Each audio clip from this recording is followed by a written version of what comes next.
जिनके कंठ में सर्पों का हार है, जिनके 3 नेत्र हैं, भस्म ही जिनका अंग राग है और दिशाएं ही जिनके वस्त्र हैं, ऐसे शुद्ध अविनाशी महेश्वर शिव को मैं नमस्कार करता हूँ। गंगा जल और चंदन से जिनकी अर्चना की जाती है, मंदार पुष्प तथा अन्य पुष्पों से जिनकी बलिभांति पूजा हुई है, जो नंदी के अधिपति शिवगणों के स्वामी महेश्वर है, उन शिव को मैं नमस्कार करता हूँ। जो कल्याण स्वरूप है, पार्वती जी के मुख कमल को प्रसन्न करने के लिए जो सूर्य स्वरूप है, जो दक्ष के यज्ञ का नाश करने वाले हैं, जिनकी ध्वजा में वृषभ का चिन्ह शोभायमान है, ऐसे नीलकंठ शिव को मैं नमस्कार करता हूँ।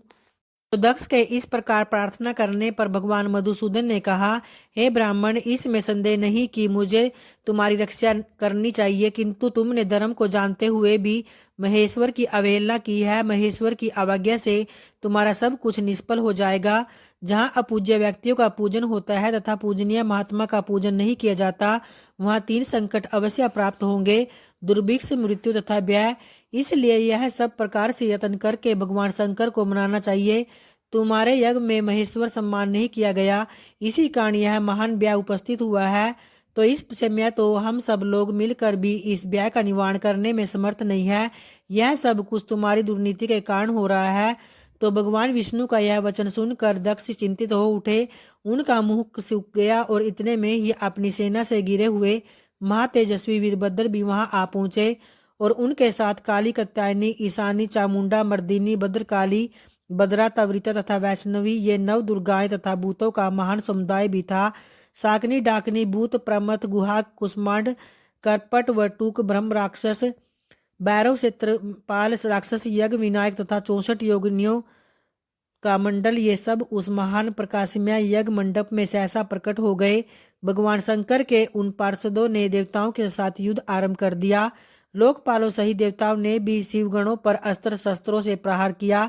यद्यपि वे लाखों की संख्या में थे, तथापि इंद्र आदि लोकपालों ने उन्हें रण से विमुक्त कर दिया और समय देवताओं की विजय और यजमान के संतोष के लिए महर्षि भृगु ने शिवगणों के प्रति उच्चाटन का प्रयोग किया था। इसी से उस समय देवता विजयी हुई और अपने सैनिकों की प्रजा देखकर वीरभद्र को बड़ा क्रोध हुआ और उन्होंने भूतों, प्रेतों और पिशाचों को पीछे करके वृषभास्य को आगे किया और स्वयं भी आगे आ गए। तो महाबली वीरभद्र ने एक तीक्ष्ण त्रिशूल हाथ में लेकर देवताओं, यक्षों, पिशाचों, गुहाकों तथा राक्षसों को भी उस युद्ध में मार गिराया। समस्त शिवगणों ने शूल के आघात से देवताओं को गहरी चोट पहुंचाई। फिर तो संपूर्ण देवता पराजित होकर भागने लगे और सब ने एक दूसरे को छोड़कर स्वर्ग की राह ली। केवल इंद्र आदि लोकपाल ही विजय के लिए उत्सुक होकर वहां खड़े रहे और वे बारंबार बृहस्पति जी से पूछते थे कि हे गुरुदेव, हमारी विजय कैसे होगी। तब बृहस्पति जी ने कहा, हे भगवान विष्णु ने जो बात बहुत पहले कह दी थी वह आज सत्य हुई है। यदि फलस्वरूप में परिणत हुए कर्म का नियामक कोई ईश्वर है तो वह भी कर्ता का ही आश्रय लेता है। जो करता नहीं है उस पर वह अपना प्रभुत्व नहीं प्रकट करता। कर्म करने वाले को ही ईश्वर उसका फल देता है, न करने वाले को नहीं। वह ईश्वर केवल अनन्य भक्ति से जानने योग्य है। परम शांति और संतोष से ही भगवान सदाशिव के स्वरूप को जाना जा सकता है। उन्हीं से यह संपूर्ण सुख दुखात्मक जगत जन्म और जीवन धारण करता है। तो इस समय तुम्हारी विजय का कोई उपाय नहीं दिखाई दे रहा। इंद्र, तुम मूर्खता और लुलुपता के वश इस लोकपालों के साथ यहाँ आ गए हो, तो बताओ तो इस समय क्या करोगे। ये परम शोभायमान गण भगवान शिव के किंकर है, वे ही इनके सहायक है और ये महाभाग कुपित होने पर जब संहार आरंभ करते हैं तब किसी को शेष नहीं छोड़ते। उसके बाद बृहस्पति जी का यह कथन सुनकर वे संपूर्ण देवता, लोकपाल तथा इंद्र भी चिंता में डूब गए और शिवगणों से घिरे हुए वीरभद्र ने कहा, तुम सब देवता मूर्खता के कारण यहाँ भेंट लेने के लिए आ गए हो। मेरे निकट तो आओ, मैं तुम्हें भेंट देता हूँ। हे सके इंद्र, मित्र व सूर्य, चंद्रमा, धनाध्यक्ष कुबेर, पासधारी वरुण, मृत्यु, यमुना के बड़े भैया यमराज, मैं आप लोगों की तृप्ति के लिए शीघ्र ही भेंट अर्पित करूंगा। तो यूं कहकर क्रोध से भरे हुए वीरभद्र ने सब देवताओं पर बाणों की बौछार आरंभ कर दी और उन बाणों के आघात से पीड़ित होकर वे सब के सब 10 दिशाओं में भाग गए। लोकपालों के और देवताओं के पलायन कर जाने पर भगवान विष्णु भी वहां से चले गए और फिर वीरभद्र अपने गणों के साथ यज्ञशाला में आए। उस समय देवता, ऋषि तथा अन्य जो योगोपजीवी लोग थे उन सबको भगवान शिव के गणों ने परास्त कर दिया और महर्षि भृगु को धरती पर पटक कर उसकी दाढ़ी और मूछों को नोच लिया। पूषा ने दांत दिखाकर हंसी उड़ाई थी, अतः शिवगणों ने उनके सारे दांत उखाड़ लिए। अग्नि पत्नी सवधा और स्वाहा को भी अपमानित किया तथा क्रोध में भरकर उन्होंने और भी ऐसे ऐसे बर्ताव किए जो वाणी द्वारा कहने योग्य नहीं है। दक्ष महान ब्याज के मारे अंतर्वेदी छिपे हुए थे। इस बात का पता लगने पर रोष से भरे हुए वीरभद्र उन्हें पकड़ लाए और उनका जबड़ा पकड़कर सिर के ऊपर तलवार से चोट की। फिर दक्ष से कटे हुए सिर को उन्होंने तुरंत ही यज्ञकुंड में डालकर जला दिया और यज्ञशाला में दूसरे दूसरे जो देवता पितर ऋषि यक्ष और राक्षस रह गए थे वे सब भी शिवगणों के उपद्रव से भयभीत होकर भाग चले। चंद्रमा, आदित्य गण, ग्रह मंडल, नक्षत्र और तारे, इन सब को शिवगणों ने भगा दिया। ब्रह्मा जी अपने पुत्र दक्ष के शोक से पीड़ित होकर सत्यलोक को चले गए और वहां स्वस्थ चित्त से विचार करने लगे कि अब मुझे क्या करना चाहिए। तो इस अपमान के कारण ब्रह्मा जी को शांति नहीं मिलती। तो यह सब कुछ उस दक्ष के ही पाप का फल है। यह जानकर पितामह ने कैलाश पर्वत पर जाने का निश्चय किया। महातेजस्वी ब्रह्मा जी हंस पर आरूढ़ हो सब देवताओं के साथ पर्वत श्रेष्ठ कैलाश पर गए और वहां उन्होंने नंदी के साथ एकांत में बैठे हुए भगवान सदाशिव का दर्शन किया। उनके मस्तक पर जटाजूट शोभा पा रहा था।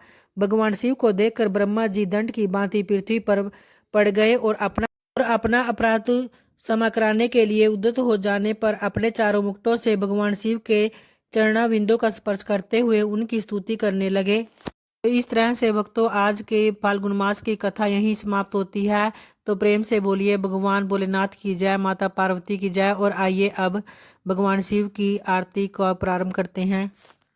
ओम जय शिव ओमकारा, स्वामी जय शिव ओमकारा, ब्रह्मा विष्णु सदा शिव अर्धांगी दारा। ओम जय शिव ओमकारा, एकानन चतुरानन पंचानन राजे, हंसानन गरुड़ासन वृषवाहन साजे। ओम जय शिव ओमकारा, दो भुज चार चतुर्भुज, दस भुज अति सोहे, त्रिगुण रूप निरखता त्रिभुवन जन मोहे। ओम जय शिव ओमकारा, अक्षमाला वनमाला मुंडमाला धारी, त्रिपुरारी कंसारी करमाला धारी। ओम जय शिव ओमकारा, श्वेतांबर पीतांबर बागांबर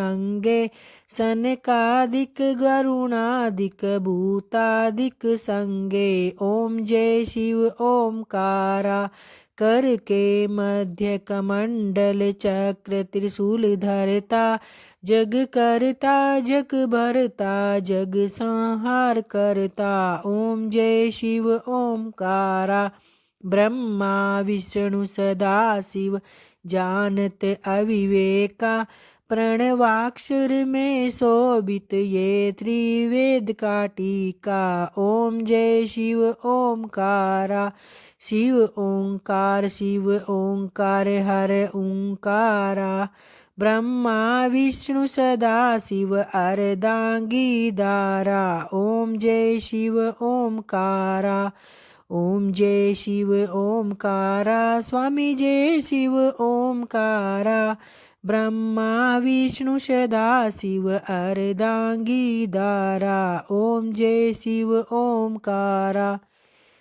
जय भोलेनाथ की।